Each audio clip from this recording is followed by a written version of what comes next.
अस्सलाम वालेकुम। ये जनाब लेक्चर 8 स्टार्ट हो गया हमारा। क्या कर रहे थे हम? नहीं, वो तो अभी हमने किया ही नहीं था।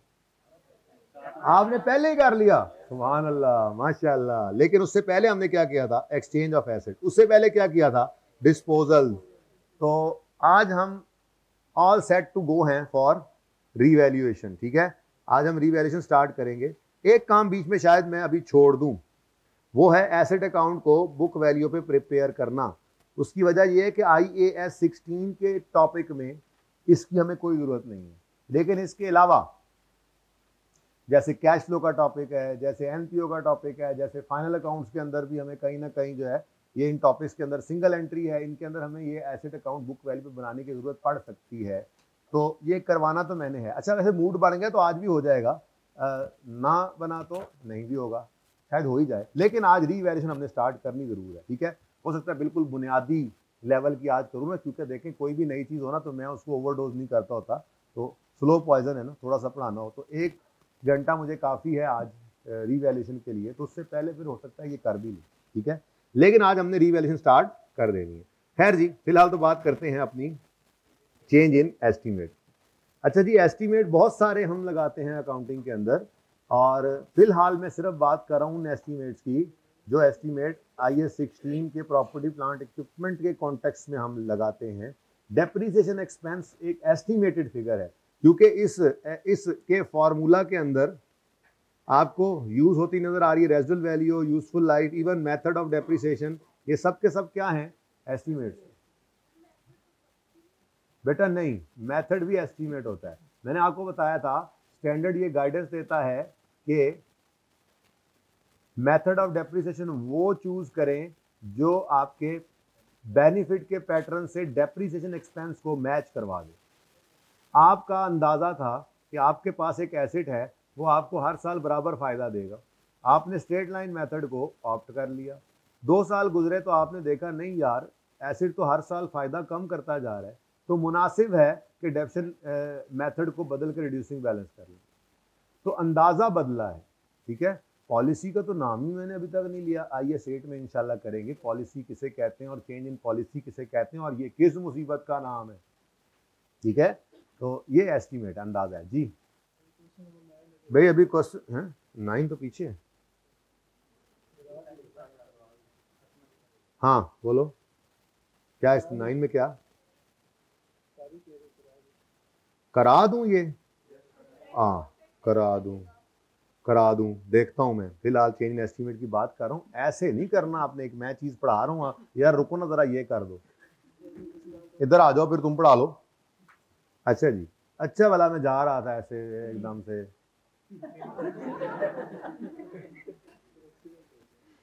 तुम्हें नहीं पता लगा ये? अच्छा चलो जी बेटा जी, रेजिडुअल वैल्यू, यूजफुल लाइफ और डेप्शन मेथड ये एस्टीमेट्स हैं, अंदाजे हैं, और अंदाजा है तो बदल भी सकता है। अंदाजा जो हुआ, ठीक है पाए ना? अच्छा, अब अगर अंदाजा बदल जाए, यानी इनमें से कोई भी चीज बदल जाए, तो उसके लिए हमें अकाउंटिंग सीखनी पड़ेगी, जो आपने सीखी हुई थी। मैं दोबारा जरा सिखा रहा हूं आपको। ठीक है, असूल क्या है? असूल ये है कि जब एस्टीमेट चेंज आ जाए तो आपने डेप्रिसिएशन एक्सपेंस कैलकुलेट करने के लिए पुरानी ओरिजिनल कॉस्ट को नहीं यूज करना, बल्कि बुक वैल्यू को यूज करना है। वो बुक वैल्यू जो उस दिन चेंज के दिन की है, और फिर ओरिजिनल लाइफ भी नहीं चल सकती बल्कि रिमेनिंग लाइफ। क्योंकि देखो ना, मसलन लाइफ चेंज हो गई है, तो अगर पुरानी लाइफ के हिसाब से ही आप पुरानी कॉस्ट को डेफिसिट करी जाएं तो एसेट तो या ज्यादा डेफिसिट हो जाएगा, नेगेटिव बन जाएगा, जो कि होता ही नहीं अकाउंटिंग के अंदर, या कम रह जाएगा, लाइफ खत्म हो जाएगी और एसेट डेफिसिट ही नहीं हुआ होगा। इसलिए मजबूरी है हमारी कि हम book value at the date of change in estimate को पकड़ते हैं और उसी दिन खड़े होकर रिमेनिंग लाइफ निकालते हैं और फिर उस एसेट को उसकी रिमेनिंग लाइफ पे डेप्रिशिएट कर देते हैं। ठीक है, अच्छा, अब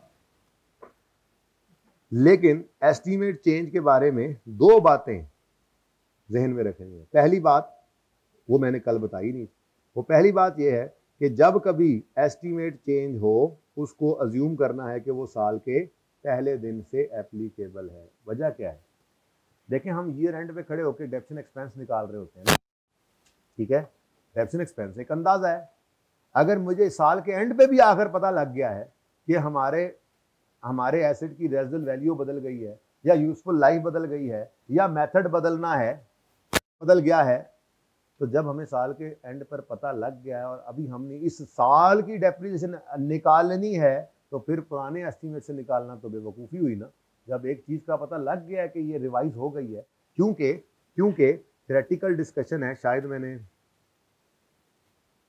डाली भी हो, नहीं तो नहीं डाली होगी तो फिर कल वाले हैंडआउट में डाल दूंगा, ठीक है। थ्योरेटिकल, हाँ ये यहाँ पर कहीं लिखा होना चाहिए,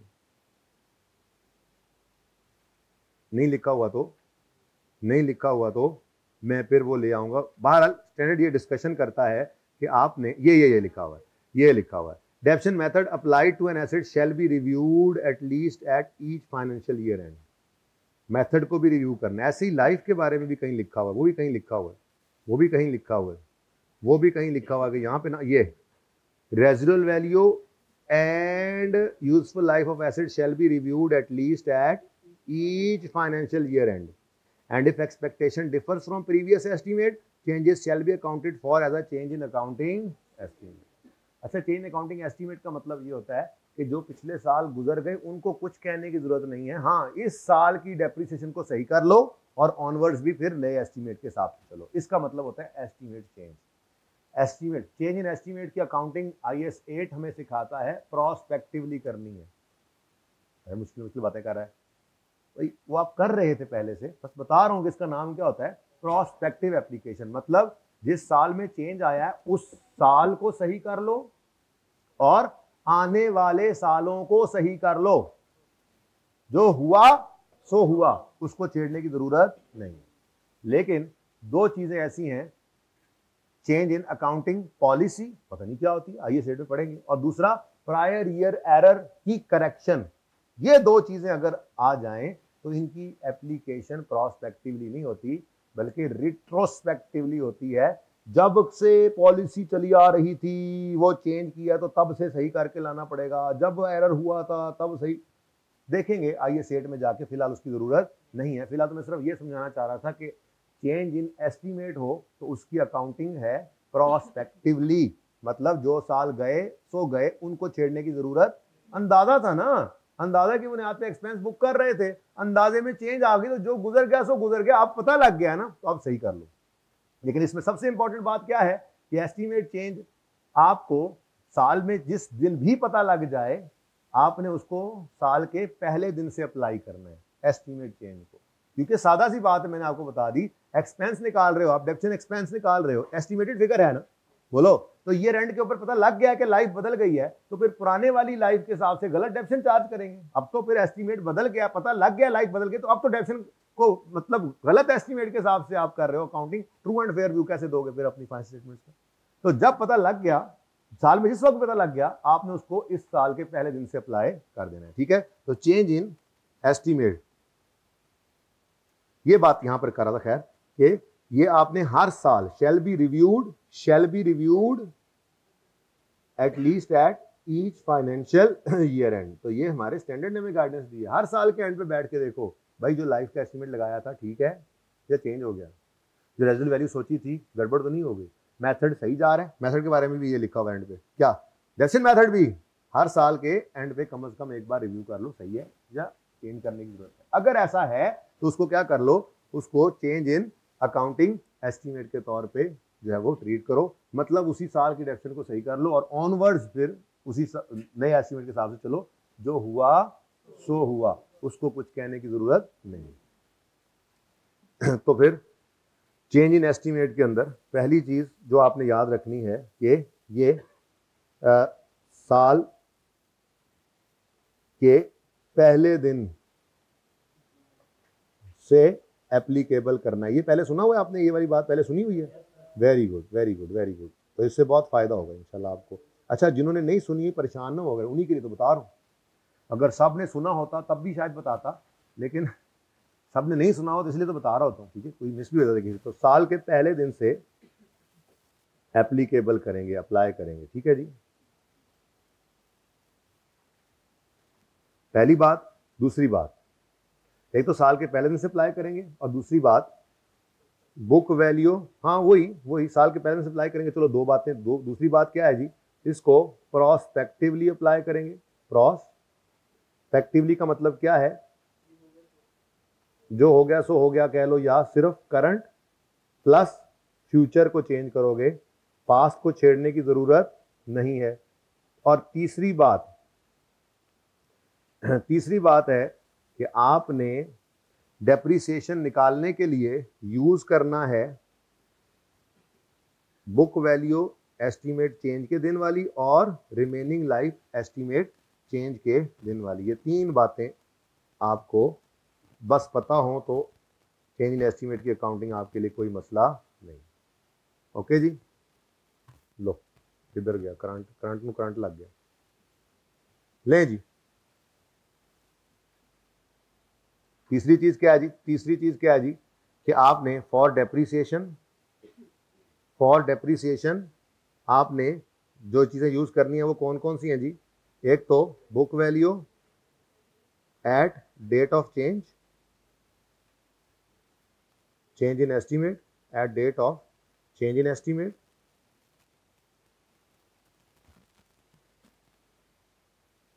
और दूसरी चीज आपने remaining life at date of, वो book value at the date of change in estimate वो रिवाइज वाली, हाँ रेजिडुअल वैल्यू रिवाइज है तो वो भी रिवाइज वाली ले रही है, ठीक है। लेकिन book value at the date of change in estimate होनी चाहिए आपके पास, रिमेनिंग लाइफ होनी चाहिए आपके पास। रिमेनिंग लाइफ भी किस दिन होनी चाहिए, at date of change in estimate.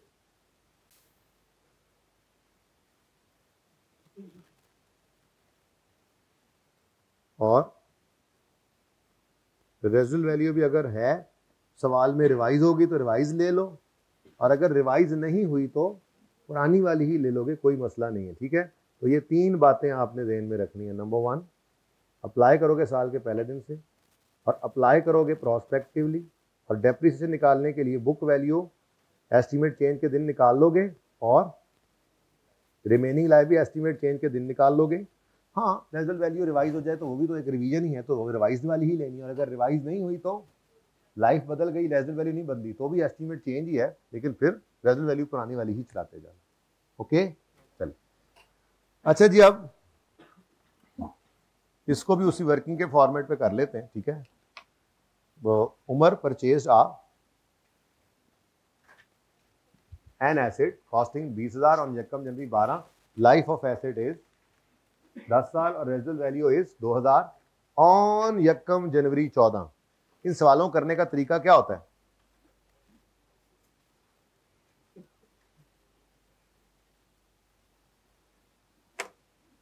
पहले यहां तक पहुंचो तो सही, ठीक है। तो फिर यकम जनवरी 12 से 31 दिसंबर 12, फिर 31 दिसंबर 13। वैसे तो ये 2 साल में हम जंप लगा के भी आ सकते हैं, स्ट्रेट लाइन मेथड है, ठीक है। लेकिन मैं फिर भी ज़रा तफसील से ही कर देता हूँ ताकि ज़रा पक्का हो। देखो एस्टीमेट चेंज नहीं हुआ था तो लाइफ सेम, कॉस्ट सेम वैसे ही चल रहा था। क्वेश्चन नंबर 43 इसी फॉर्मेट में डाल रहा हूँ मैं, डेट, डिस्क्रिप्शन और एसेट।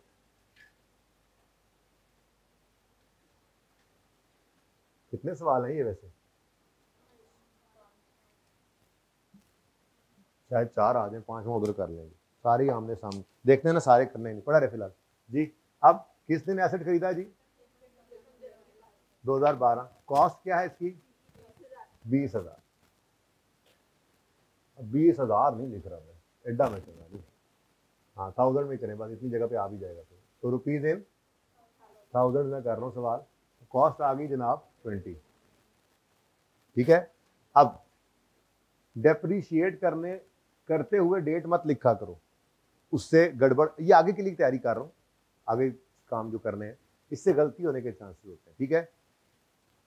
हालांकि आपको आदत है कि आप हमेशा ही क्या करते हो, आप कॉस्ट ओवर ओरिजिनल लाइफ कितनी है 10 साल, 10 से ही डिवाइड करते हो, ठीक है। लेकिन कभी जो आपसे पूछ लिया जाए तो कंफ्यूज हो जाओगे। 31 दिसंबर 12 पे खड़े होकर मैं पूछूं ना कि कितनी लाइफ है, कितनी लाइफ यूज करनी है, तो एकदम सोचने लग जाएंगे यार 1 साल तो गुजर चुका, तो 9 रह गए, तो 9 पे ना डेप्सिट करें, ऐसा नहीं है, ठीक है ना। ये अभी एसेट पहली बार ही डेप्सिट हो रहा है तो वही लाइफ यूज होनी है। बहरहाल इसका तरीका क्या है, एहतियातन डेट पहले लिखा ना करो, ठीक है। अब कितनी लाइफ है, कितनी कॉस्ट है जी, 20,000। इसकी क्या है लाइफ कॉस्ट है, रेजल वैल्यू कितनी है 2 डिवाइडेड बाय कॉस्ट लाइफ 10 साल। अब बताओ जी 1.8, एक डेसिमल काफी। अब ये जनाब डेप्रीसिएशन आपने 2012 के एंड की निकाली, ठीक है जी, और जब ये डेप्रीसिएशन आपकी कॉस्ट में से माइनस हो गई तो 18.2 की आपको क्या मिल गई जी बुक वैल्यू 31 दिसंबर 12। अभी चूंकि बचपन है, मैं पहली बार करा रहा हूं इसलिए मैं इस तरह से चल रहा हूं, वरना मैं क्या करता, मैं यहीं पर इंटू 2 करता, यहां 2 साल की डेप्रीसिएशन आती और यहां पर बुक वैल्यू आ जाती 31 दिसंबर 2013 की, और उससे अगला दिन 14 का पहला दिन वो एस्टीमेट चेंज हो रहा है, ऐसा ही है। लेकिन चलो कहीं अब कर लेंगे डायरेक्ट, फिलहाल जरा ऐसे ही चल लेते हैं जी। उसके बाद जनाब नहीं डेट पहले नहीं लिखते होते हम, अभी कोई एस्टीमेट चेंज हुआ है तो फिर वही कॉस्ट, वही रेजल वैल्यू, वही लाइफ, स्ट्रेट लाइन मेथड है ना। तो इसकी खसूसियत क्या है, नजर आ रहा है एंड पे उधर थोड़ा सा ये मार्कर जो है थोड़ा देखो जरा, और भी ब्लैक सारे इधर निकाल के रखो और को अच्छा सा देखते हैं इससे भी जी। 1.8 ही आना है, 16.4। ये बुक वैल्यू आ गई हमारे पास 31 दिसंबर 2000। अब 31 दिसंबर 2013 की बुक वैल्यू जो है यही 1 जनवरी 2014 की बुक वैल्यू भी होती है, ठीक है।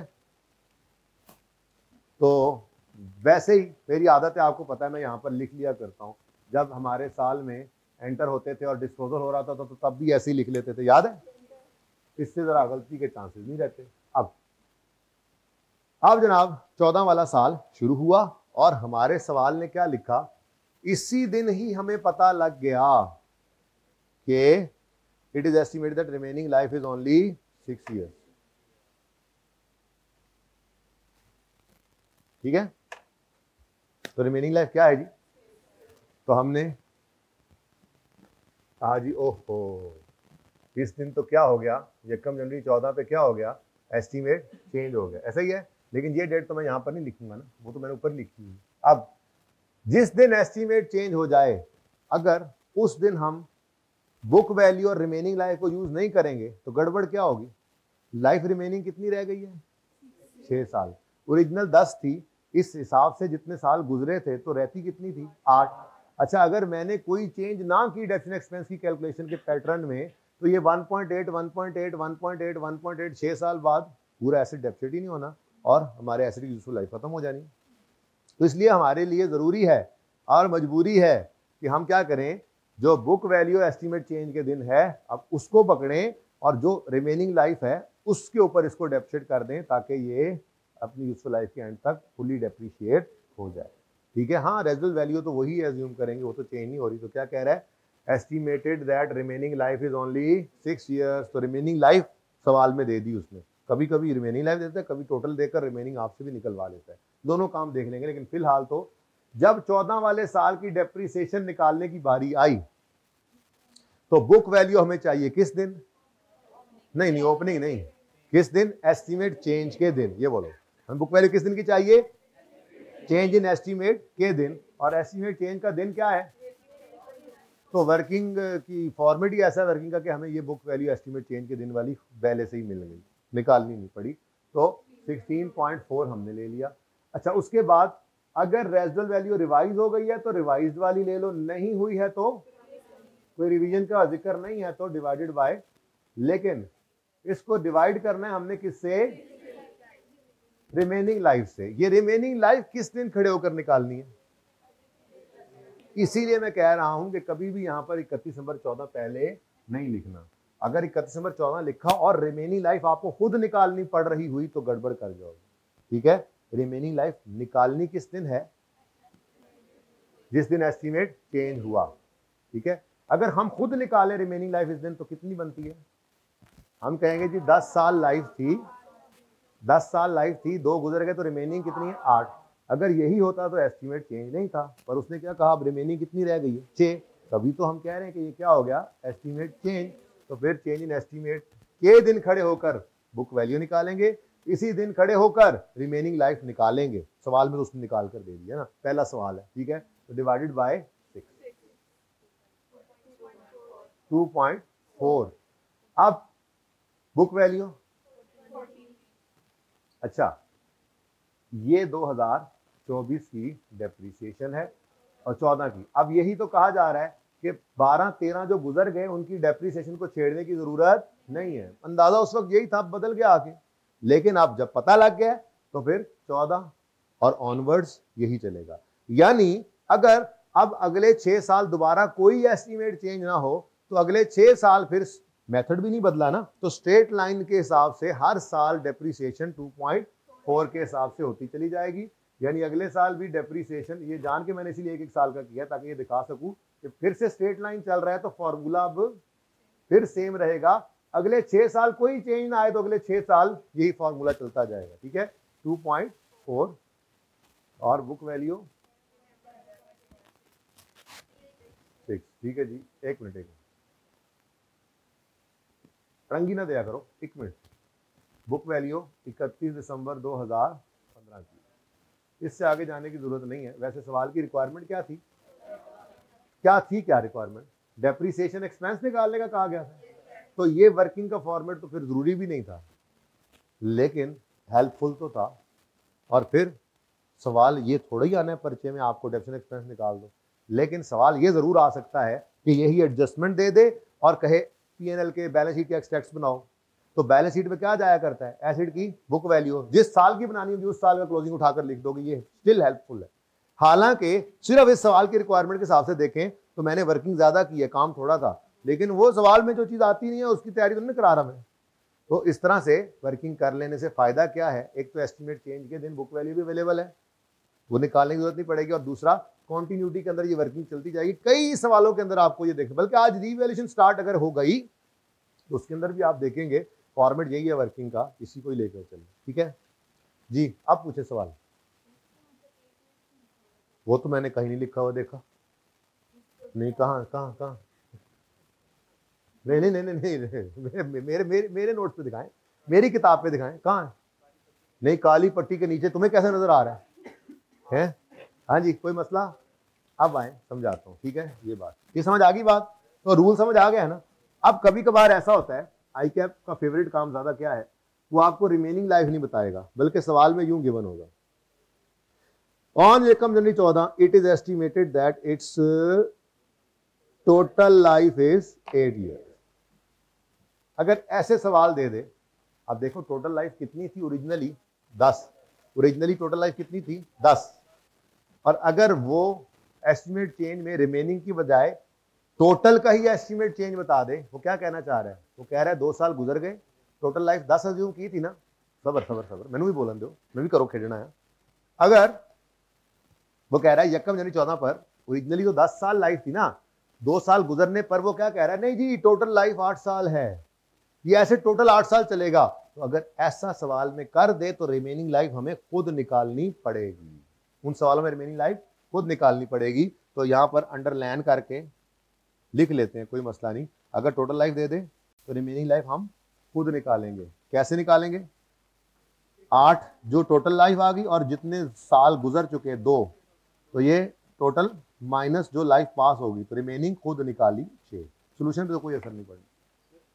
एक मिनट, क्या लिखेंगे यहाँ पे?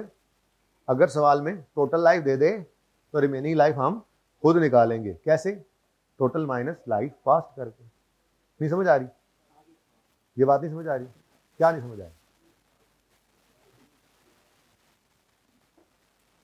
सवाल ये है, ये सवाल अलग हो गया, ठीक है। इस सवाल में क्या रहा है, यकम जनवरी 2012 पे एसिड खरीदा, 10 साल लाइफ थी। यकम जनवरी 14 पे कह रहा है नहीं जी उसकी लाइफ 8 साल थी, तो टोटल लाइफ बदल कर कितनी कर दी, 10 से उसने 8, लेकिन 2 साल गुजर भी तो चुके हैं, तो रिमेनिंग लाइफ निकालनी पड़ेगी। ऐसे रेडीली अवेलेबल जैसे थी ऐसे नहीं है इस सवाल में। ये भी हो सकता है सवाल में डेटा रिमेनिंग लाइफ का दे देता होता है, वो आ जाए तो अच्छी बात है, टोटल आ जाए तो रिमेनिंग हम खुद निकालेंगे। कैसे? टोटल में से लाइफ पास्ट को माइनस करके, कि यकम जनवरी 14 पे अगर टोटल 8 साल रह गई है और 2 साल तो गुजर भी चुके थे, तो फिर रिमेनिंग कितनी है अब? वो यूं कह रहा है ना कि जी टोटल 10 साल चलेगा, 2 साल बाद कह नहीं टोटल ही 8 साल चलना है, तो उसमें तो 2 चल भी तो चुका है, तो रिमेनिंग हमें खुद निकालनी पड़ेगी जी। और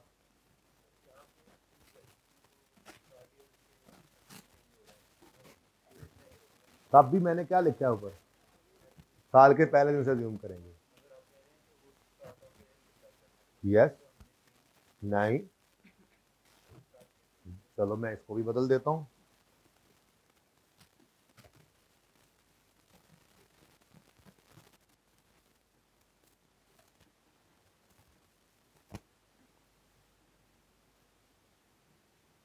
during 2014 it is estimated that it's total life या रिमेनिंग लाइफ इज 6 या 8।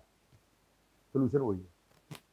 क्यों क्यों क्योंकि ये ड्यूरिंग भी है, तो मैंने अज्यूम क्या करना है, ये साल के पहले दिन से अप्लाई हो गया, तो इस दिन की बुक वैल्यू, इस दिन खड़े हो गए रिमेनिंग लाइफ। ठीक है, तो ये नहीं दरमियान में हम क्या हर रोज डेप्शन निकाल रहे होते हैं।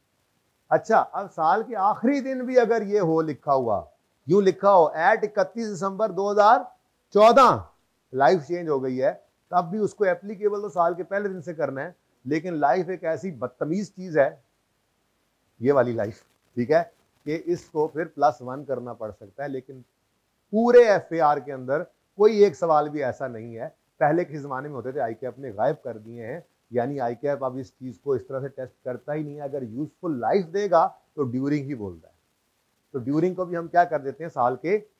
मैं ये बता रहा हूं, ऐसा हो सकता था, पहले करता था, अपनी किताब में से एक्सप्रेसली उसने सवाल चेंज कर दिए थे।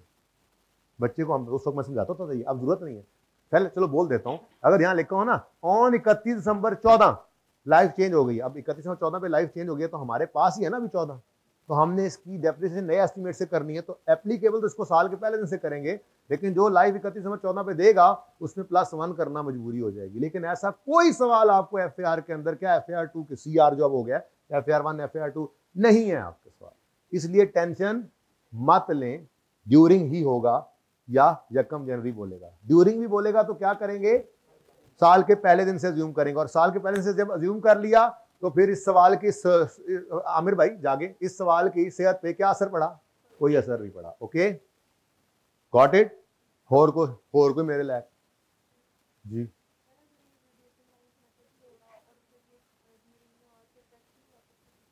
अगर ये रिड्यूसिंग बैलेंस में होगा तो सवाल देखेंगे ना, आगे है रिड्यूसिंग बैलेंस का, ठीक है।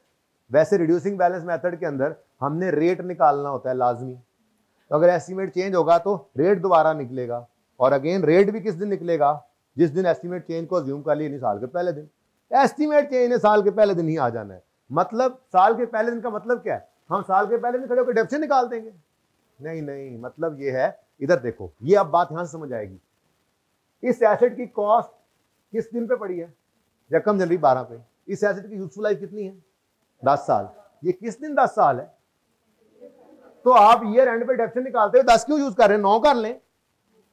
अब समझ आइए बात की, यानी कि इस साल की डेप्शन, पहले साल भी डेप्शन 10 पे किया ना, तो लाइफ 10 साल थी, 10 10 10 चल रहा था। जिस साल चेंज हो जाए उस साल की डेप्रिसिएशन नए एस्टीमेट के हिसाब से करनी है। इसका मतलब ये ड्यूरिंग भी लिखा हो तो समझो सारा साल ही ये नया एस्टीमेट, क्योंकि एस्टीमेट जो है, डेप्शन एक्सपेंस तो एक एस्टीमेट जो है, जब पता लग गया कि लाइफ 8 नहीं 6 रह गई है, तो 6 साल के हिसाब से डेप्शन करो ना। इस साल गलत डेप्शन क्यों चार्ज कर रहे हो, पता जो लग गया कि रेजल वैल्यू बदल गई है, तो नई रेजल वैल्यू लेकर डेप्शन करो ना, पुराने वाली से गलत डेप्शन क्यों निकाल रहे हो। बात समझ आ गई, छो बस एडी आसान जी गल है। एस्टीमेट चेंज के दिन बुक वैल्यू निकालनी है, उस दिन खड़े होकर रिमेनिंग लाइफ निकालनी है। अल्लाह अल्लाह ते खैर सल्ला। और अगर ड्यूरिंग द ईयर भी लिखा हो तो समझना साल के पहले दिन से ही है, दरमियान में नहीं कुछ करने लग जाना, बस उस साल की डेप्रिसिएशन नए एस्टीमेट के हिसाब से निकालनी है, इतनी सी बात। उस साल की, जिस साल में एस्टीमेट चेंज आया उस साल की डेप्रिसिएशन नए एस्टीमेट के हिसाब से निकालनी है, यही है इसका नतीजा। ओके, हाँ जी।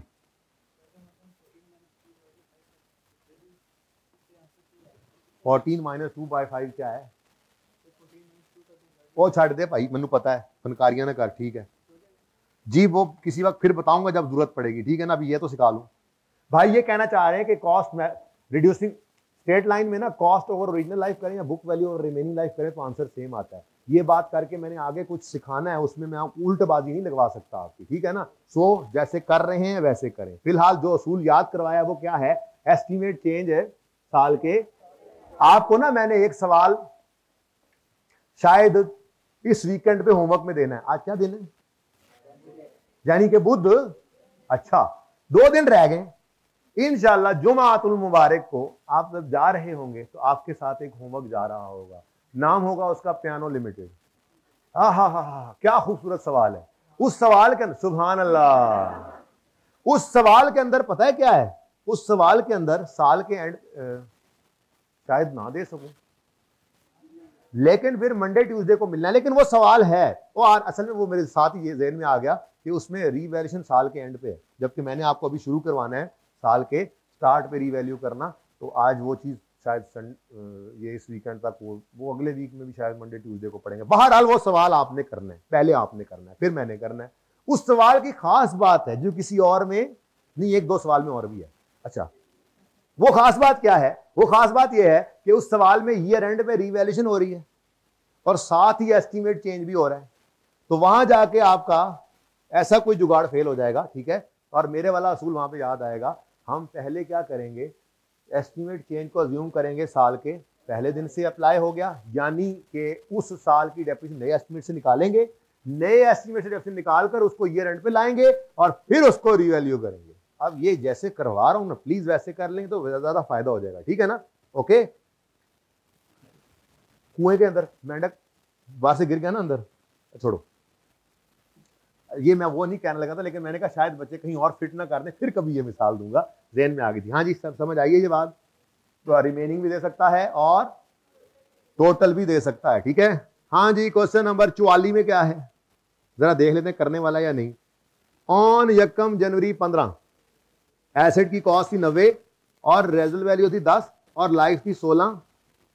15 गया, 16 गया, 17 गया, 1 जनवरी 18 पे टोटल लाइफ कितनी हो गई और न्यू आरबी कितनी हो गई? कर लेना चाहिए मेरे ख्याल से, क्योंकि इसमें अब मैं शॉर्टकट लगाऊंगी। तो ये सवाल तो सेम है ना, सवाल में वही स्ट्रेट लाइन से स्ट्रेट लाइन ही रहा, सिर्फ लाइफ बदली। बस फर्क ये है कि उसने रिमेनिंग लाइफ की बजाय यहां पर दे ही क्या दी? Total life. रिमेनिंग लाइफ हमें खुद, फिलहाल टोटल लाइफ में बोल रहा हूं जी, टोटल लाइफ से आपको रिमेनिंग लाइफ खुद निकालनी पड़ेगी। अब क्वेश्चन नंबर, यहां पे भी हो सकता था लेकिन चलो मैं यहां पर, क्वेश्चन नंबर 44 डेट डिस्क्रिप्शन, बोलो एसेट रुपीज इन थाउजेंड। क्या कर रहा है, टाइम जाया करने आता है हमारा, पढ़ा कुछ रहा ही नहीं, इंट्रो पढ़ाई जा रहा है ना। अभी रिविजन करेंगे फिर आपको वो भी ऐसे ही लगेगा कुछ है ही नहीं इसमें। अकाउंटिंग सारी में कुछ नहीं है, बस आप लोग ना खाम खा, ये जो कुछ नए बच्चे अब आए ना, जैसे अच्छा नवे आंदे ना कैब से चुप, तो कोशिश करते हैं कि कुछ मुश्किल हम बनाएं। सीए कर रहे हैं, मतलब बाहर लोगों को क्या कहेंगे, इतना आसान है सीए? नहीं बेटा, जो आसान चीजें आसान ही आसान रखो, जिंदगी आसान ही है। आधा मसला तो, आधे फेल तो आप यहां से हुए होते हैं, तो आधे फेल यहां से ना हो, यहां से आधे, बाकी आधा पास आप आराम से हो जाएंगे। यहां से आधे पास ये आपने खुद होना है, ठीक है ना, पहले दिन से।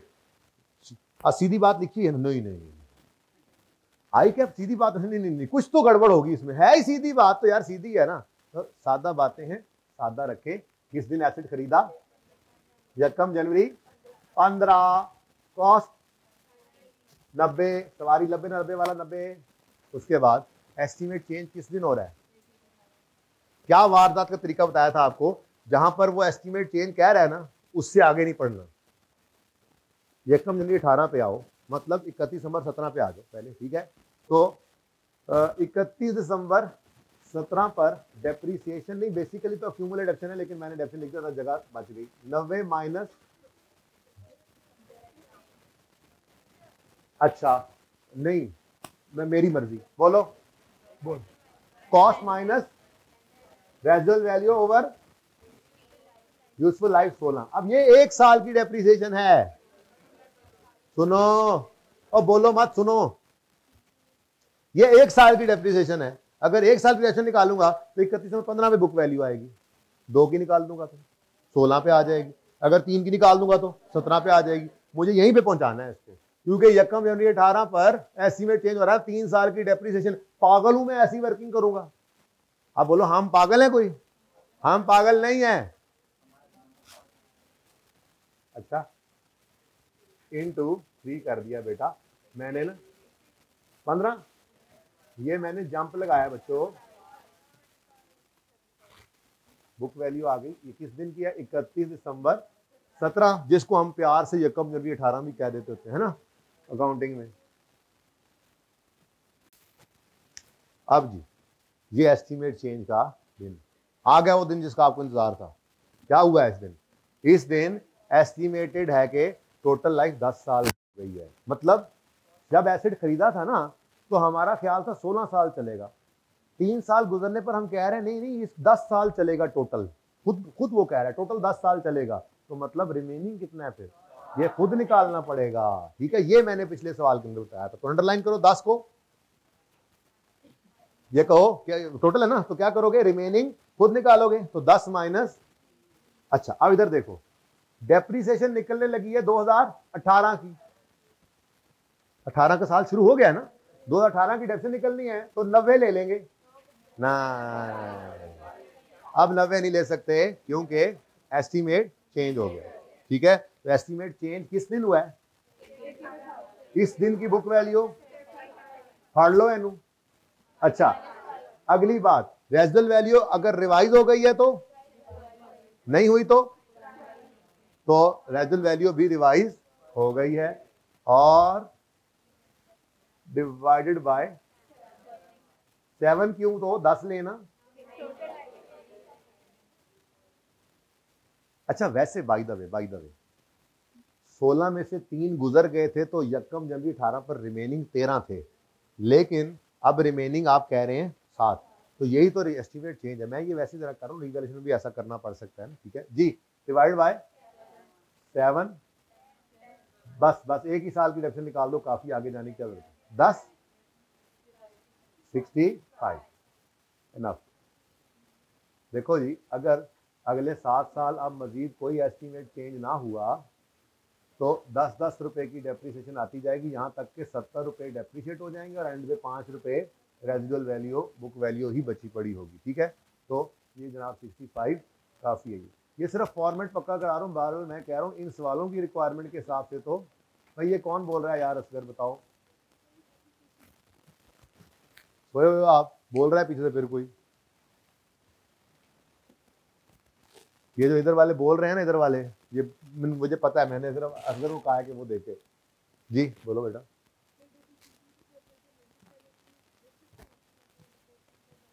टू करोगे तो 19 पे आ जाओगे।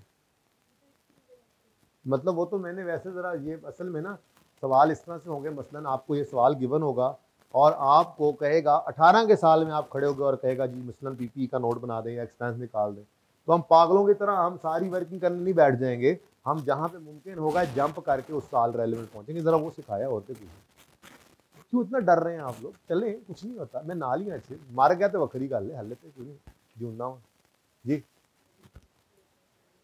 हैं। ये पॉइंट बता दूं बेटा, देखो अब अगर पुराने 90 को ही लेके आप डिवाइड करें 9 पे, ये 7 पे, तो क्या डेप्शन सही आएगी? एंड पर 5 ही बचेगा बेटा। सेम ही होती, कॉस्ट ही रहती, लेकिन एस्टीमेट जो बदल गया है। आप मसलन कहते हैं जी नहीं कॉस्ट ही मैंने लेके चलनी है, 90 ही लेके चलूँ, 5 लिख लूँ या ये भी 10 ही रहने दूँ? ये 5 लिख लूँ या ये 10 ही रहे? मेरा सवाल है। 75 की जगह मैंने 90 कर दिया आपके कहने पे, यहां 10 करूं या 5 कर दूं? 10 करूं। चलो डिवाइड किससे करूं? 7 साल रिमेनिंग लाइफ है, प्लीज 7 साल रिमेनिंग लाइफ है, 16 ओरिजिनल है, किससे डिवाइड करूं? ओरिजिनल से। आंसर बता दो कितना आंसर? 5। अच्छा चलो, अब ये 5 साल की डेप्रिसिएशन है। ठीक है, अब ये 5 साल की डेप्रिसिएशन आप करते करते करते करते करते करते करते 7वें साल के एंड पे पहुंचेंगे, एसेट उठा के बाहर फेंक देंगे, लेकिन एसेट की कॉस्ट अभी भी डेप्रिसिएशन होने से रहती होगी, तो कॉस्ट तो नहीं आ सकती। ठीक है, दूसरी बात ओरिजिनल लाइफ भी सही नहीं है क्योंकि साल तो एसेट चलना ही नहीं है। तो एस्टीमेट रिवाइज हुआ है, कॉस्ट हमने नहीं बदली है, लेकिन डेप्रिसिएशन पर्पस के लिए हमें अब मजबूरी है जो रिमेनिंग चीज है वो क्या है? बुक वैल्यू जो अभी डेप्रिशिएट होने, बुक वैल्यू का मतलब क्या होता है पता है आपको? बुक वैल्यू का मतलब क्या होता है? कॉस्ट माइनस एक्यूमुलेटेड एफिशिएंसी, है ना? इसका एक और मतलब भी होता है, बुक वैल्यू का मतलब होता है फ्यूचर डेप्रिसिएशन। बुक वैल्यू वो फिगर है जो अभी डेप्रिशिएट होने से रहती है, जिसने फ्यूचर में डेप्रिशिएट होना है। तो जिस दिन एस्टीमेट चेंज हो रहा है उस दिन हमारी फ्यूचर डेप्रिसिएशन कितनी बची पड़ी है, इसी को ही डेप्रिशिएट करेंगे ना आप, इससे ज्यादा तो नहीं कर सकते। उसमें से भी हमने कहा 5 ने नहीं होना डेप्रिशिएट, वो तो रेजिडुअल वैल्यू है। तो 70 वो है जो डेप्रिशिएबल अमाउंट है, अब उसी को ही डेप्रिशिएट कर सकते हैं। अच्छा, अब अगर आप 70 को 16 पे कर दें तब भी गड़बड़, क्योंकि 70 को 16 पे करेंगे तो 7 साल बाद एसेट खत्म, लेकिन वो फिर भी बचा पड़ा होगा। इसलिए इसके अलावा और कोई हल नहीं है भाई, ठीक है। बुक वैल्यू, इसीलिए मैंने बताया था असूल क्या है, एस्टीमेट चेंज होने के बाद book value at the date of change in estimate divide by remaining life, ठीक है जी, सही है।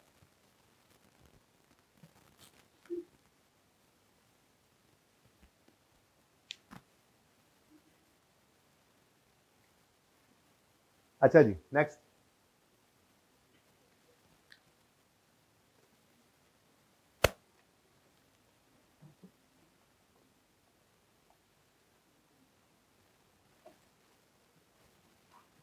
वो कभी देखा है वीडियो गेम के अंदर ऐसे दिल बने होते हैं, वो लाइफ होती है जो, तो 3 लाइफ्स थी इस भाई की, एक तो चली गई आज, 2 रह गई हैं। नहीं, रिवाइव नहीं होती यहाँ पे। रेट ऑफ परचेज रकम यानी 15, कॉस्ट है लाख, रेजल वैल्यू है 20,000, रेट है। अच्छा, बस सवाल में रेजल वैल्यू देकर रेट दे दे तो समझ जाना कि उसने खामोशी केस में कि उसने रेट निकाला है वही फार्मूला से रेजल वैल्यू समेत, यानी कि ये फार्मूला चेक कर लेते हैं क्या हुआ होगा। आपने कहा था जी, मुझे खुद आपने सिखाया था, 200 माइनस 20 डिवाइडेड बाय 200 इंटू पता नहीं क्या, यही तो नहीं पता, यही तो निकालना है कैलकुलेटर पे। आपने कैलकुलेटर यूज करना सिखाया गया होगा आपको, ठीक है। तो आंसर बताओ। एक मिनट, यहां पर भी मुझे ये गिवन है, तो कैलकुलेटर पे ये इक्वेशन लिखनी आती है। ये रेट किससे गया, ये रेट का फॉर्मूला क्या था, cost minus resale value divide by cost into life. अब सवाल में अगर मैं लाइफ चेक करना चाह रहा हूं तो मैं कैसे निकालूंगा, इसी फॉर्मूला में रेट निकला हुआ है वो लिख दें 20% यानी 0.2, इसको सॉल्व करें, ये एक्स इस पे एक्स होते हैं ना कैलकुलेटर में। आप किसको ये कैलकुलेटर पे इक्वेशन डालनी नहीं आती वो हाथ खड़ा करें। हाँ, कोई बात नहीं, शर्म नहीं करनी, बताएं मुझे नहीं आती, मैं बता रहा हूँ मुझे नहीं आती। किस किस को नहीं आती, उसके अलावा मेरे अलावा किस किस को नहीं आती ये इक्वेशन डालनी कैलकुलेटर पे, यानी मेरे अलावा सबको आती है। यार कमाल है सचमुच, हाइब्रिड वे, मेरे अलावा किसको नहीं आती ये इक्वेशन कैलकुलेटर पे डालनी, सबको आती है। यानी कि यहां पर x लिखते हैं ना, x, ये x और मल्टीप्लाई मिक्स नहीं करना, ठीक है। तो ये x की वैल्यू निकालनी कैलकुलेटर से, किसको मेरे अलावा नहीं आती, मुझे तो नहीं आती, किसको और नहीं आती, वो सही है, लेकिन मैं भी तो क्यों का पेपर दे के आया हूं, मुझे भी नहीं आती, हो सकता है, इसमें शर्म की कोई बात नहीं है, सबको आती है। ओके गुड, चलें, मुझे फिर सिखा देना किसी वक्त आके कोई बच्चा एक आधा है। तो x इज इक्वल टू यानी लाइफ कितनी 4.5 साल, 8%। ओहो सॉरी, मैंने ये उठा लिया, आई एम सॉरी, रेट तो ये था, सॉरी 0.08 जी। अब बताओ 100 है, मिक्स हो गया जी। 100 माइनस सॉरी वो मैं ना ये उठा गया, sorry, 100 cost minus residual value 20 divided by 100 cost into x निकालने हमने, लाइफ ही तो नहीं पता जी। कितनी जी बताओ, 10 ईयर, ठीक है जी। ये अगर सवाल में रेजिडुअल वैल्यू ना होती, आपस में नहीं बोला करें प्लीज, ये बर्दाश्त से बाहर हो जाता है मेरे जब तक मैं बोल रहा हूं। अच्छा बेटा, अगर सवाल में रेजिडुअल वैल्यू नहीं होती थी ना तो बड़ा सिंपल सा तरीका होता था, 1 ओवर रेट किया तो लाइफ आ गई, 1 ओवर लाइफ किया तो रेट आ गया, ठीक है ना। लेकिन अगर रेजिडुअल वैल्यू गिवन हो तो मतलब इन्होंने ये रेट ऐसे ही निकाला था। चेक कर लो, अब ओरिजिनल फार्मूला में डाल के देख लो। रेट निकालने के लिए अगर आपके पास ये लाइफ 10 साल गिवन होती, स्ट्रेट लाइन में रेट निकल, straight line method, straight line है ना, ये सिखाया था आपको, ठीक है।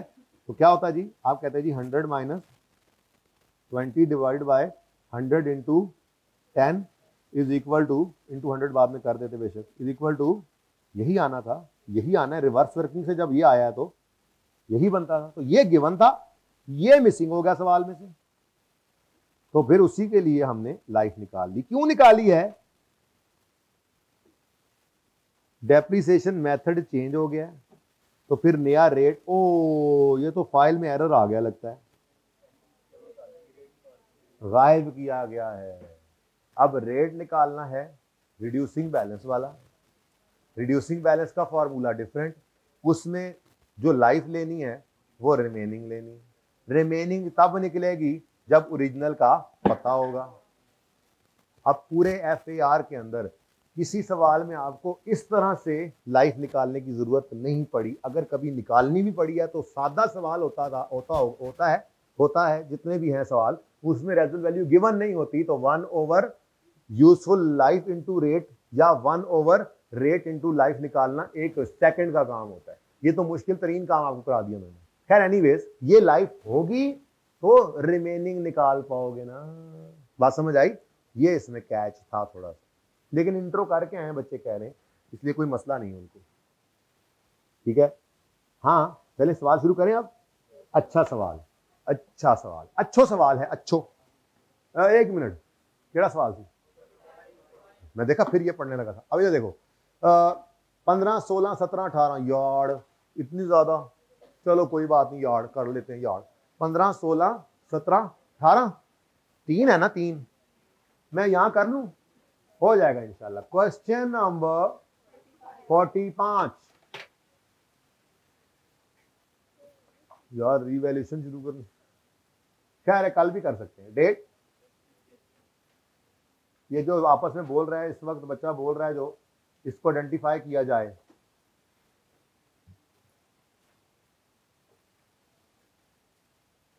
आप लोगों को नजर नहीं आ रहा बेटा फीमेल स्टूडेंट्स को? सीट क्यों नहीं बदलते हो आप लोग? मैंने कल भी कहा था।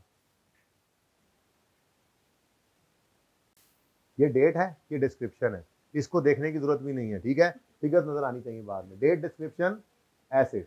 ठीक है जी, ऊपर ₹1000 एसिड्स नहीं है, अकेला ही है। अच्छा अब हाँ जी बच्चों, किस दिन खरीदा? Let's change the marker, may be it may work. यकम 15, कॉस्ट 100। तुम्हें कैसे पता ये बेटर? तुमने बोर्ड पे लिखा है? दिखाओ ना, हुआ ना बेटर, फिर देखो।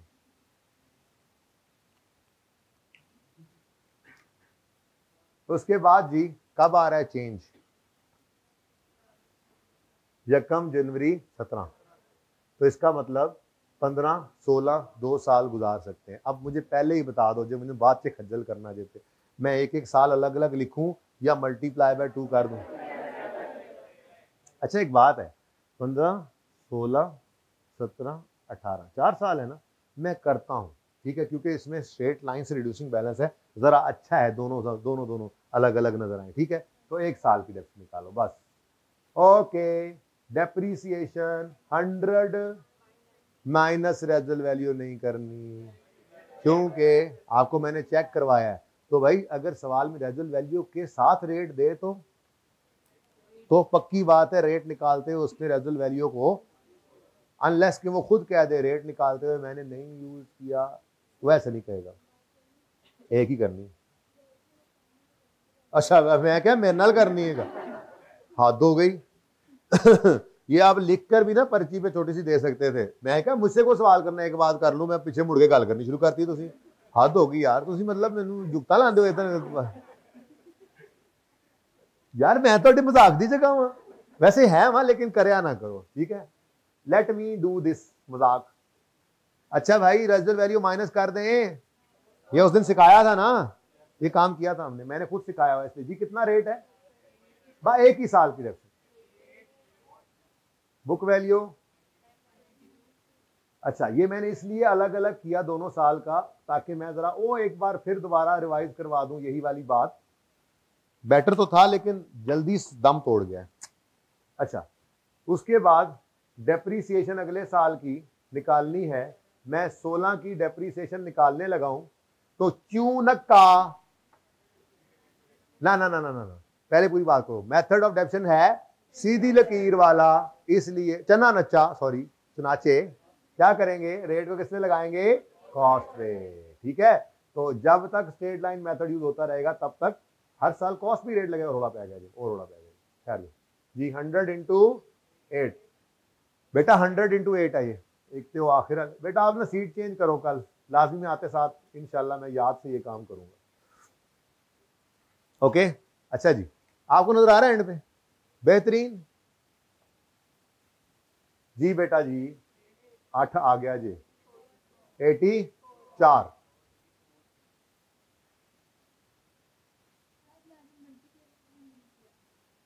किससे, सुभान अल्लाह। पहली बात, चारों साल की निकल नहीं सकती, चारों साल नहीं, 2 की निकल सकती थी पर मेरा दिल नहीं कर रहा था। हाँ मैंने इसीलिए पहले पूछा है जब आपने उधर बात करनी शुरू कर दी थी जी। अच्छा जी, अब क्या हुआ, क्या हुआ, हाँ no।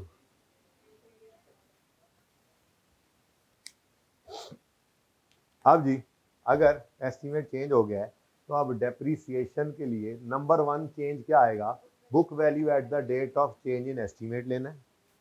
नंबर 2 क्या है, लाइफ अगर स्ट्रेट लाइन ही होता तो रिमेनिंग लाइफ निकाल कर उसे डिवाइड भी कर सकते थे, लेकिन वो कह रहा है हमें भाई जमाई ले लिया अगर, तो वो कह रहा है कि क्या करो, कितने गया, depreciation method is change to WDV, there is no change in RV, लेकिन रेट नहीं दिया गया तो इसका मतलब रेट निकालना पड़ेगा।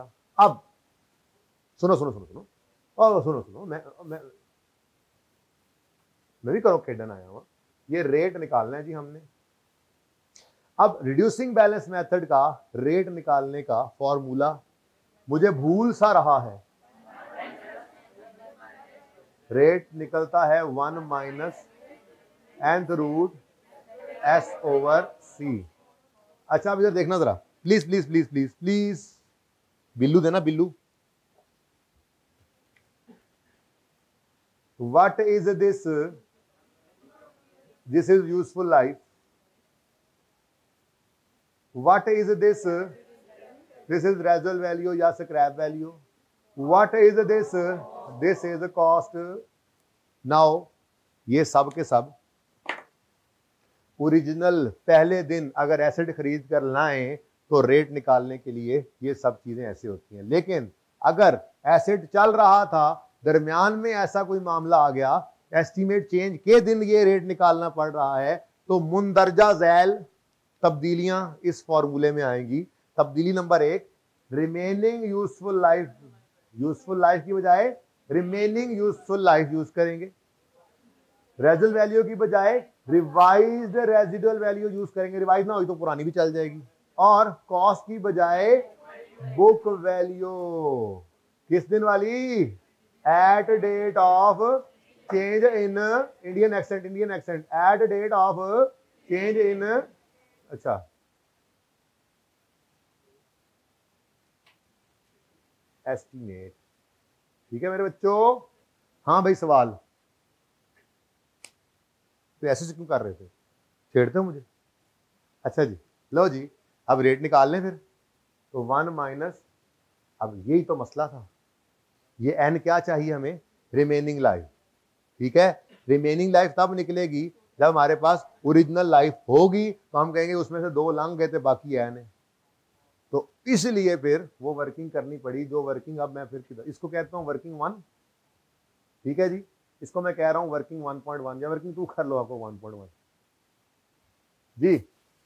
अब यहां पर मैंने लाइफ निकालनी थी, मैं पहले पूरा फॉर्मूला लिखता हूं, ठीक है, कि स्ट्रेट लाइन रेट जो है, रेट स्ट्रेट लाइन वाला उसका फॉर्मूला, बल्कि डायरेक्ट ना लिख दूं जरा, पता ही है आपको। ये देखो मैंने कहा जी 0.08 गिवन था, ओरिजिनल कॉस्ट है 100, ये रेजुअल वैल्यू नहीं पता, या ऊपर लिख सकते हैं एक लाइन में, कोई लिखना चाहे तो x assume original life is x, तो ये एक्स लिख दिया यहाँ पे। अब जब इसको आपने कैलकुलेटर पे सॉल्व किया, मुझे जो नहीं तरीका आता सबको जो आता है, तो ओरिजिनल लाइफ कितनी निकली? 10 साल। अब अगर ओरिजिनल लाइफ 10 साल थी, ओरिजिनल लाइफ अगर 10 साल थी, तो फिर रिमेनिंग कितनी है एस्टिमेट चेंज के दिन? तो हमने कहा जी 10 में से लाइफ की हो गया, वैसे एनजी हुई है। तो ओरिजिनल लाइफ 10 साल, यकम जनवरी 17 तक कितने गुजर गए? 2, तो रिमेनिंग, अब मुझे ये 8 साल चाहिए थे, ये निकालने के लिए 10 साल चाहिए थे, निकालने के लिए ये फॉर्मूला यूज किया। और अगर सवाल में रेजल्ट वैल्यू ना होती तो ये जिंदगी बड़ी आसान होती। जो रेट गिवन होता बस 1 ओवर लेट्स से 10%, वो फिर 10% रेट होता, वो फिर रेट क्या होता? 10% होता अगर रेजल्ट वैल्यू ना होती। खैर चलें छोड़ें, असल सवाल ऐसा था ना। तो 1 ओवर 0.1 करते तो 10 साल निकल आते वहां से, तो ठीक है, वो आसान काम है, ये मुश्किल काम है। लेकिन ये FAR के अंदर मैंने कहीं नहीं यूज होते हुए देखा, जितने भी पास पेपर्स आए। यानी आपको रिमेनिंग लाइफ तो बारहा निकालनी पड़ती है, स्ट्रेट लाइन मेथड में ही होता है, लेकिन हमेशा आपको सवालों में लाइफ गिवन होती है, और लाइफ में से लाइफ पास माइनस करके आप रिमेनिंग लाइफ निकाल लिया करते हैं। लेकिन कभी ऐसा आ जाए, तैयारी तो होनी चाहिए ना। आज तक नहीं आया तो क्या मतलब, आ ही नहीं सकता, आने को तो कुछ, तो इसलिए सीख लिया हमने, कभी आ जाए तो यूज कर लेंगे, नहीं तो कोई नहीं, मौजा तो मार ही रहे हैं, वेस्ट तो किल कर ही रहे हैं। अब एन क्या आ गया जी? 8। रिमेनिंग लाइफ चेंज की थी उसने? नहीं, हाँ मेथड चेंज किया था, ठीक है। लाइफ तो फिर अब 20, ये रिवाइज हो गई है, नहीं तो फिर पुराने वाली ही ली, डिवाइडेड बाय ये 84, तो आंसर क्या आ गया? 16.4, 16.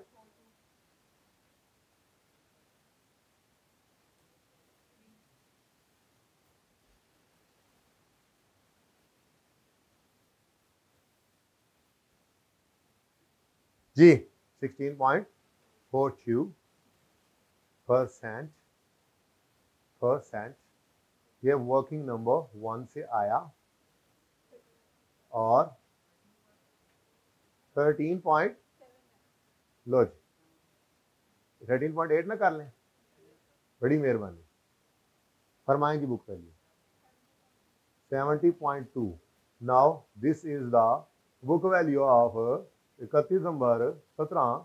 और अगर हम अब जाएंगे 18 वाले साल की डेफिनेशन निकालने, तो जाहिर सी बात है वही 84 फिर चलेगा नहीं, इसलिए जरा मैंने ये तोड़ के किया, वरना इंटू 2 कर सकता था यहाँ पे। लेकिन मैं जरा दिखाना चाह रहा था ऐसे करके कि 1 मिनट के स्ट्रेट लाइन की खसूसियत, हर साल रेट किस पे लग रहा है? कॉस्ट पे।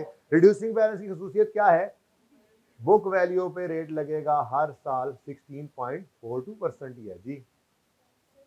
1 मिनट ना, बीच में ना बोला करो ना, पूरा तो करो जी। 11.5 और बुक वैल्यू 58.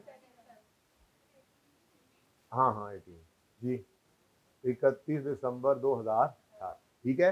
तो अब देखें, अगर रिड्यूसिंग बैलेंस मेथड हो तो फिर इंटू 2 वाला काम कर ही नहीं सकते थे, वो सहूलत ही सिर्फ कहाँ पे है?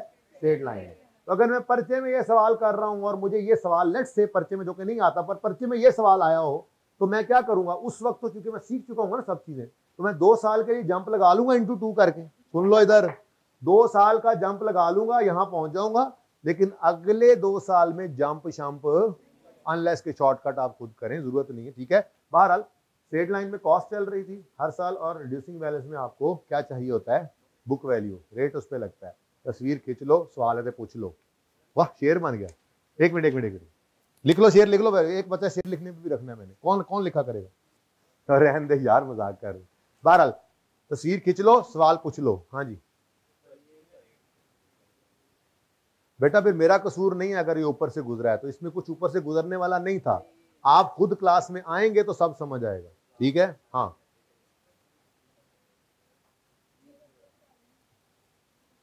जी, सवाल ये नहीं होता, सवाल करने का तरीका सीखें। सवाल मुझे पूछें इसमें क्या मसला आपको आ रहा है, ये क्या है? आपको स्ट्रेट लाइन से रेट निकालना आता है? फॉर्मूला से स्ट्रेट लाइन का रेट निकालना आता है? ये कहां पे आपने सीखा था? फिर उसके बाद ये हमने यहां पे भी सीखा था। मैंने वो लब्बन दो जरा,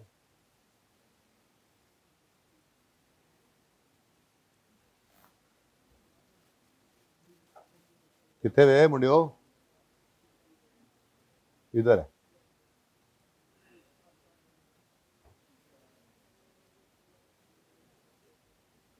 ये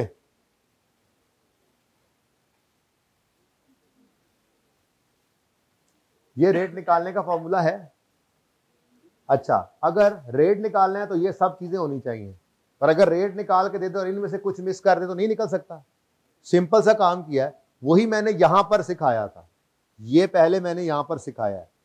ये मैंने ज़बानी कलामी बात की जिसमें आप सब ने कहा भाई चुप कर जाओ यार, कि आप सब ने कहा कि जी ये समझ आ गई। ये समझ आ गई थी आपको? बस यही काम मैंने उठा के इधर रखा और आप कह रहे हैं ये मुझे समझ नहीं आया। मुझे इस बात की समझ नहीं आ रही, ये काम समझ आ गया।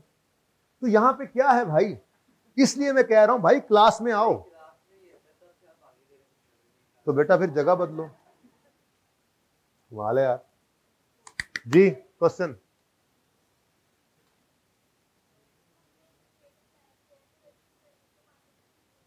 क्योंकि स्ट्रेट लाइन मेथड तो था, लेकिन ये रेट निकालने के लिए रेजिडुअल वैल्यू यूज हुई थी 8%, तब निकला हुआ है। अगर रेजिडुअल वैल्यू माइनस ना की गई होती रेट निकालते हुए, जो कि खामोशी केस में अज्यूम नहीं कर सकता, तो फिर करता। यानी यूं कह लें अगर 10 साल लाइफ गिवन होती तो हमें क्या करना पड़ता, 100 माइनस 20 ये करना पड़ता। ठीक है। हाँ, जैसे यहां पर रेजिडुअल वैल्यू क्यों नहीं माइनस की, यहां पर रेजिडुअल वैल्यू क्यों नहीं माइनस की? क्योंकि यहां पर भी रेट निकालते हो रेजिडुअल वैल्यू, इसमें हम इनटेक। तो जिस फॉर्मूला के अंदर असल में ना 8% कैसे निकला था ये समझिए। ये वर्किंग एमए फरमाइशी प्रोग्राम है। ठीक है। इस वर्किंग के अंदर मैं आपको रेट निकलवा रहा हूं स्ट्रेट लाइन वाला। ये रेट 8% कैसे निकला होगा? तो ये रेट 8% ऐसे निकला था, 100 इंटू, अगर लाइफ 10 साल की, 100 into 100 minus 20 divided by 100 into 10। ठीक हो गया, इंटू 100। आंसर इज, ये 8% कैसे निकला था? मैंने तो रिवर्स वर्किंग की है, समझ आ गई? तो जब इस 8% को निकालते हुए रेजिडुअल वैल्यू को इनटेक कर लिया तो फिर वो माइनस नहीं करते। लेकिन ये भी मेथड फिर भी नहीं बदला। स्ट्रेट लाइन में हर साल रेट किस पे लग रहा है? कॉस्ट पे। रिड्यूसिंग बैलेंस में हर साल रेट किस पे लग रहा है? बुक वैल्यू पे। मेथड अपनी जगह कायम है, सिर्फ रेट निकालते हुए मसला हुआ है। ठीक है।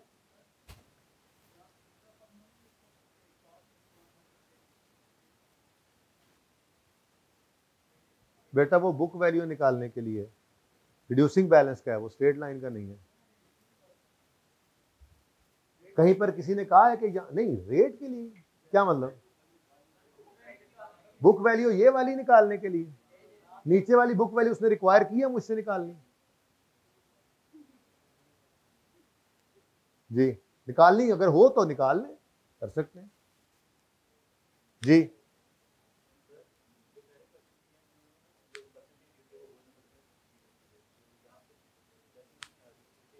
डेसिमल के बाद दो डिजिट लाजमी रखने हैं परसेंटेजेस में और रेट्स वगैरह में। हाँ, जब आंसर निकल आए, एंड आंसर रुपीज को राउंड कर दे, कोई मसला नहीं। तो रेशियो ये परसेंटेजेस के साथ और रेट्स के साथ, क्योंकि इन्होंने आगे मल्टीप्लाई होके फिर आंसर निकालना होता है। तो परसेंटेजेस हो या रेट्स हो तो डेसिमल के बाद 2 डिजिट्स लाजमी रखने। ठीक है जी, चलें आगे। चलें, ये वर्किंग एमए है। अच्छा, इस तरह समझाने के लिए था, वरना अगर ये 10% होता और रेजिडुअल वैल्यू सवाल में गायब होती तो फिर हम, या लाइफ गिवन होती तो उसमें फिर हम लाइफ को यूज करते हुए कॉस्ट माइनस रेजिडुअल वैल्यू लाजमी करते। यही तो आपको सिखाया था। ये जो आपको सिखाया था, ये यही सिखाया था। ये देखें, ये अगर लाइव यूज करते, ये वाली बात हो रही थी। ठीक है बेटा, इधर अगर लाइव यूज करते तो 100 माइनस 10/4 ऐसे सवाल होता, पर आंसर तो सेम है। लेकिन अगर हमने रेट निकाल लिया और रेट निकालते हुए रेजिडुअल वैल्यू को बीच में ले लिया, तो यही सवाल करते हुए कॉस्ट पर रेट लगाते हुए फिर रेजिडुअल वैल्यू को माइनस नहीं किया था, आंसर तो फिर भी सेम आया था। ये हमने उस दिन किया था काम। ठीक है, पूरे एफएआर में कहीं इस्तेमाल नहीं होना, इंट्रो में जो के पढ़ के आते हैं, मैंने इसलिए करवाया। ठीक है, ओके, यूज नहीं होगा। हो जाए तो पता है हमें कैसे यूज होना है। रिवर्स वर्किंग कैलकुलेटर पे आपने खुद ही किया, मुझे तो नहीं करनी आती, आपको आती है जी। बेटा वो ऐसा होगा ही नहीं हमारे सवालों में। आई के अपने एक्सप्रेसली सवालों को बदला है किताब में, ठीक है, नहीं होगा। और बताओ, जब नहीं बदला था तो करवाते थे हम भी, बदल दिया, बाकायदा सवालों को बदला, उसने चेंज कर दिया जी।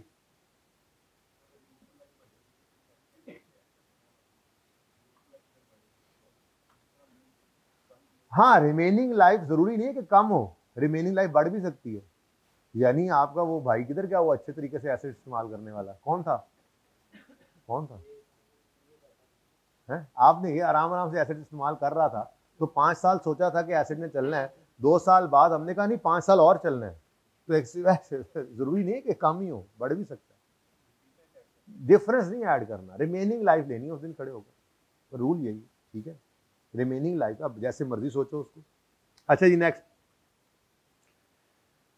कौन सा किया हमने अभी? अच्छा, अब ये आसान है, ये आसान इसलिए है इसमें पहले भी रिड्यूसिंग बैलेंस है और दोबारा भी रिड्यूसिंग बैलेंस नहीं आओ, लेकिन लेकिन लेकिन अच्छा ये तो काट दें, ये मिस प्रिंटिंग, चल लाल कर दे उस्ताद, ये काट दें जी, ये पता नहीं क्या लिखा हुआ है, ये ऐसे ही है, कोई प्रिंटिंग एरर है। अच्छा, लेकिन भाई क्या हुआ, 1 जुलाई, पहली बात, पहला मसला क्या आया इस सवाल में आपको, ईयर एंड 30 जून। दूसरा मसला क्या आया, कोई मसला नहीं, दूसरा मसला है ही नहीं, 1 जुलाई को एसेट खरीदा, रिड्यूसिंग बैलेंस मेथड है, तो रेजिडुअल वैल्यू को इग्नोर करेंगे व्हाइल कैलकुलेटिंग डेप्रिसिएशन एक्सपेंस। तो 1 जुलाई 16 से 30 जून 17, 30 जून 18, बस 30 जून 18 के बाद अगला दिन कौन सा होता है, 1 जुलाई। इस दिन वो कह रहा है मेथड बदलकर स्ट्रेट लाइन हो गया है, और टोटल लाइफ क्या है, तो जब टोटल लाइफ उसने दे दिया 10, तो 2 गुजर गए, तो रिमेनिंग 8। ये तो बहुत सिंपल है, करवाने की जरूरत है, असल में ये इंपॉर्टेंट था, ठीक है, क्योंकि इसके अंदर पहले इसमें से रिवर्स करके हमने ओरिजिनल लाइफ निकाली, फिर ओरिजिनल लाइफ को यूज करके रिमेनिंग यूज करके फिर इस भाईजान के लिए फिर रेट, तो 2 दफा फॉर्मूला लगा, ठीक है। अच्छा, ये बहरहाल कहते हो तो करा देता हूँ, 46 की जरूरत नहीं है, 47, date of purchase, cost RV 10 साल, मेथड यूज इज WDV, और 1 जनवरी 12 पे टोटल लाइफ 5 साल है और कोई चेंज नहीं है मेथड में। ये भी आसान है, इसमें बस यही तो सिखाया अभी। इसमें यह होगा कि 1 जनवरी 10 पे जब एसेट खरीदा है तो ओरिजिनल फॉर्मूला लगेगा, ठीक है। ओरिजिनल फॉर्मूला क्या होगा, करना दूं, इजी है, इधर देखो, 1 जनवरी 10 पर ओरिजिनल फॉर्मूला लगेगा 1 माइनस एन, कितना है जी 10, एस कितना है 10, और मैनू 10 कितने 10 divide by 50 into 100 is equal to 14.87%। दूसरे पे राउंड कर दिया करो बेशक, कम से कम 2 डिजिट लाजमी लिखा करो। अब ये पहला रेट यूज करना शुरू करेंगे हम, 1 जनवरी 10 से 31 दिसंबर 10, फिर 31 दिसंबर 11, फिर 31 दिसंबर ना ना ना ना ना ना, एक मिनट। अच्छा, अब 2 साल गुजरे, सुनो, लेकिन लेकिन लेकिन लेकिन हर साल रेट ने कॉस्ट पे नहीं लगना, पहले साल 50,000 पे, फिर बुक वैल्यू पे, और 2 साल बाद ये 1 जनवरी 12 पे पहुंच जाएगा। इस दिन खड़े होकर चूंकि एस्टीमेट क्या हो गया, चेंज, अब टोटल लाइफ वो कह रहा है 10 की बजाय कितनी रह गई है, तो रिमेनिंग फिर कितनी रह गई 3। ये करने के लिए यूज करना पड़ेगा दोबारा आपको formula 3 remaining life, book value, पहले रेजिडुअल वैल्यू में कोई चेंज नहीं आया, हाँ ये निकाल, ये वर्किंग के अंदर पड़ी होगी आपके, वो एज इट इज आकर लिख दोगे और रेट निकल आएगा। अब ये रेट आपका अगले सालों में चलता जाएगा, ओके। हाँ, कोई सवाल है तो पूछ लो इनमें, हाँ भाई, कोई समझ ना आ रही हो, ऊपर से गुजर गया हो, कोई है तो पूछ लो। बड़ी जाती किया तुमने आज, ये कहा कि ऊपर से गुजर गया, दिल डूब जाता है यार उस्ताद का, यार सारा कुछ अभी समझ आ गया था, एकदम से वक्त बदल दिया, जज्बात बदल दिया, मिटाओ इसको, करो पार्ट 1 क्लोज।